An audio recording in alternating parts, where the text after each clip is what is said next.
Hey everyone, and welcome back to Trust the What, the channel where we politely question everything that we are told about nutrition and occasionally roll our eyes at. Then high volume, low fat eating will give you more fuel, it will give you more energy, it will last longer, and it will give your body what it must have to function. I'm your host. By what name are you known? There are some who call me Tim. And today we're talking about something that has been wildly underappreciated for decades. Protein. Not protein bars with 42 ingredients, not neon-colored muscle juice, actual, real protein. And more importantly, how much of it do you need? Now let's take a quick stroll back to 1992 in the original food pyramid. You remember it.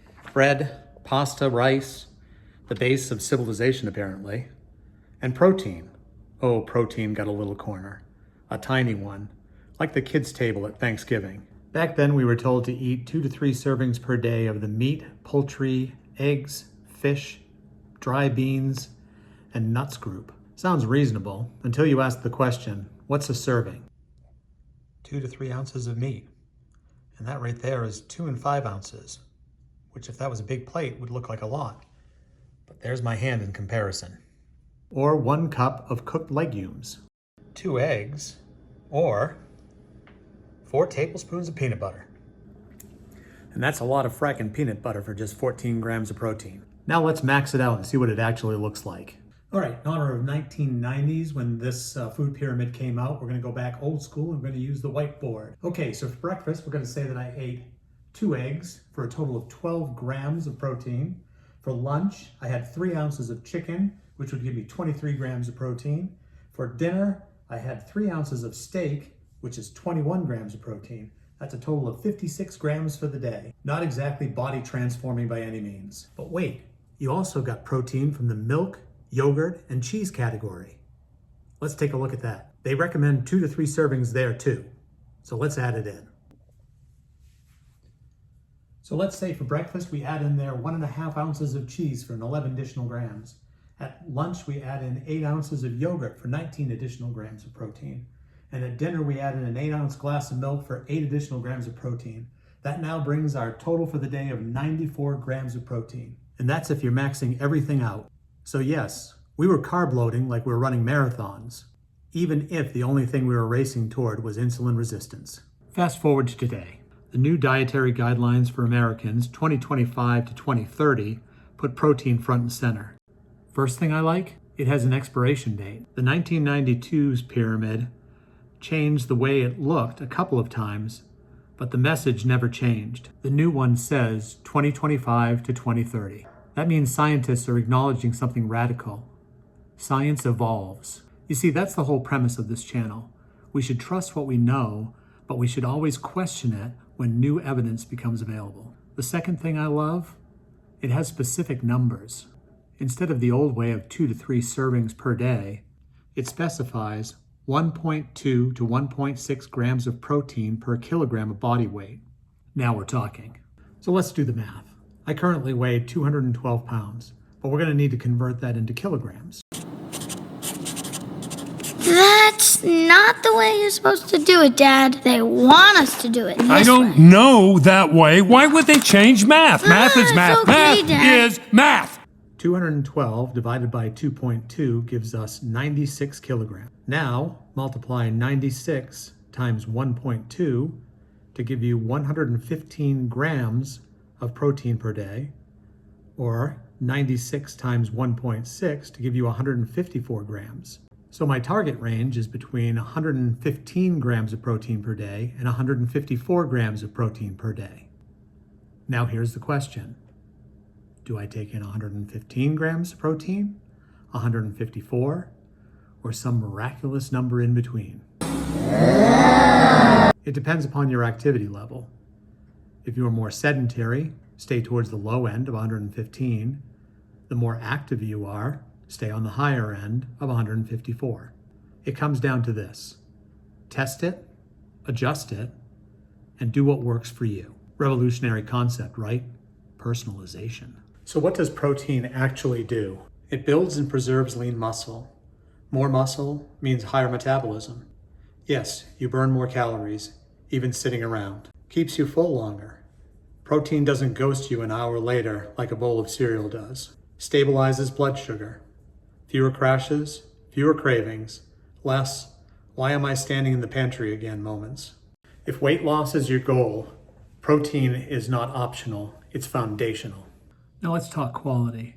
There are two major sources of protein. Animal proteins that include chicken, fish, eggs, and beef. They contain all the essential amino acids in complete form. Animal proteins are simple, efficient, and effective. The second type is plant proteins, including beans, lentils, tofu, and quinoa. Plant proteins are completely viable, but you will need to combine them in order to be able to get a complete amino acid profile. For example, combining rice with beans and tofu with quinoa. Variety matters, quality matters. And yes, animal proteins tend to be a more efficient source, but you can make plant-based work with proper planning. So what does this look like in real life? Here's what I typically do. For breakfast, I'll have 4 pasture-raised eggs and an ounce of sharp cheddar cheese. For lunch, I have a protein shake, which includes a scoop of whey isolate protein, an avocado, a quarter of a cup of heavy whipping cream, and a tablespoon of chia seeds that are soaked in 1 cup of water. For dinner, I'll have an 8-ounce pork roast. My total protein, 123 grams. That's on the lower middle of my range from 115 to 154 grams. Why do I do that? Because my job isn't super active, but I do strength training 3 days a week, and I run 5 days a week. On strength days, I typically bump my protein up. On my recovery days, I might dial it down a little bit. The keys are to be flexible, intentional, and sustainable. Here's where most people mess up. They try to change everything overnight, and that doesn't work. The goal is 1% better today than yesterday. Stack that daily improvement for a year, and you're 365% better. So here's your challenge. Calculate your protein needs. Check to see where it is that you are right now with your protein intake. If you're low, increase it gradually. Add an extra egg, drink a protein shake, have a larger portion of protein at dinner time. Remember, it's progress over perfection. All right, one more thing before we wrap this thing up. There are going to be some of you out there that are going to say, well, I've seen on social media or fitness influencers saying that I should have 1 gram of protein for every pound that I weigh, which is more than 1.2 to 1.6 grams per kilogram.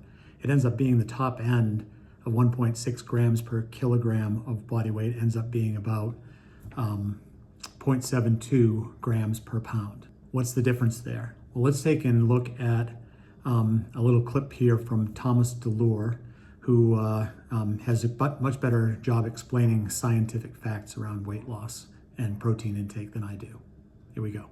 So I want to debunk some of the common fitness myths, particularly the one that says we need to be consuming at least 1 gram per pound of body weight when it comes to protein.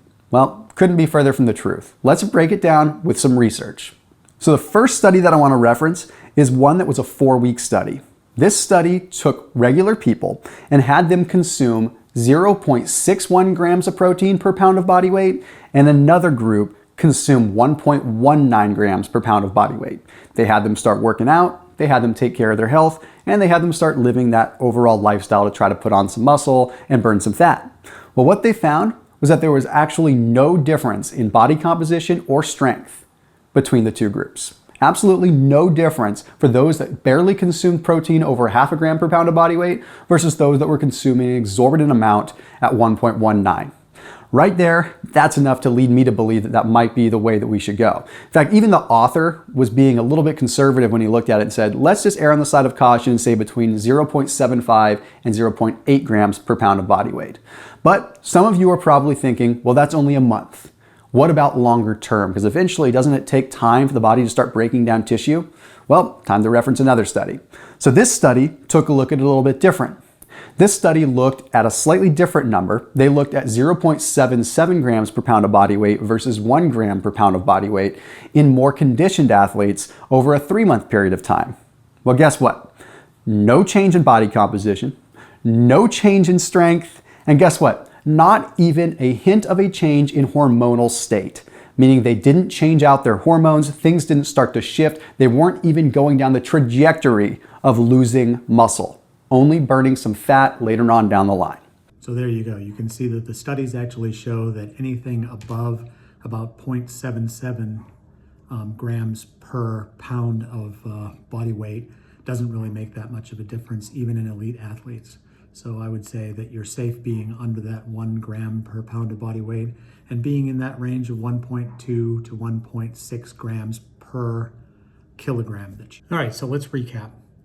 The new guidelines emphasize protein for a reason. Protein helps you lose fat, preserves muscle, it improves satiety, meaning that you're not going to be craving other stuff like sugar. It also stabilizes your blood sugar, meaning you're not going to have those big spikes throughout the day. Remember, animal protein is ideal, that if you want to go the plant route, you have to combine them in order to be able to make sure that you get a good enzyme mix.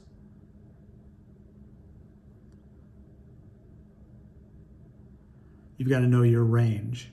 Figure out what's the low end, figure out what's the high end, and then based on your activity, decide where you want to be within that range on any given day. The goal here, remember, is 1% improvement each day. You've got this.